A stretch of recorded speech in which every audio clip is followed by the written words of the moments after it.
តិចបាទលោកទៅតគ្នា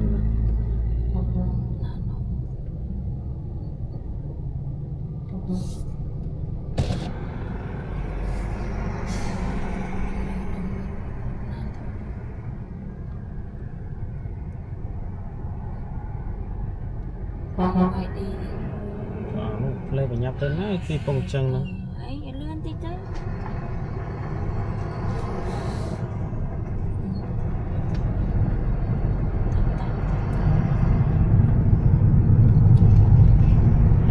បញ្ញាប់ពីចា ន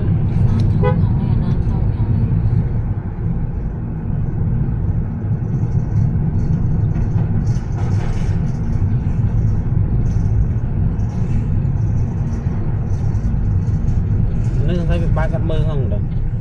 បានវាខំវ៉ាទៅផ្លូវគេឡើងអស់ផ្លូវលីងហ្នឹងដល់ពេលម្ដងនេះបានវាភ្ញាក់ផ្អើល มันล้านมันไปบาดแม่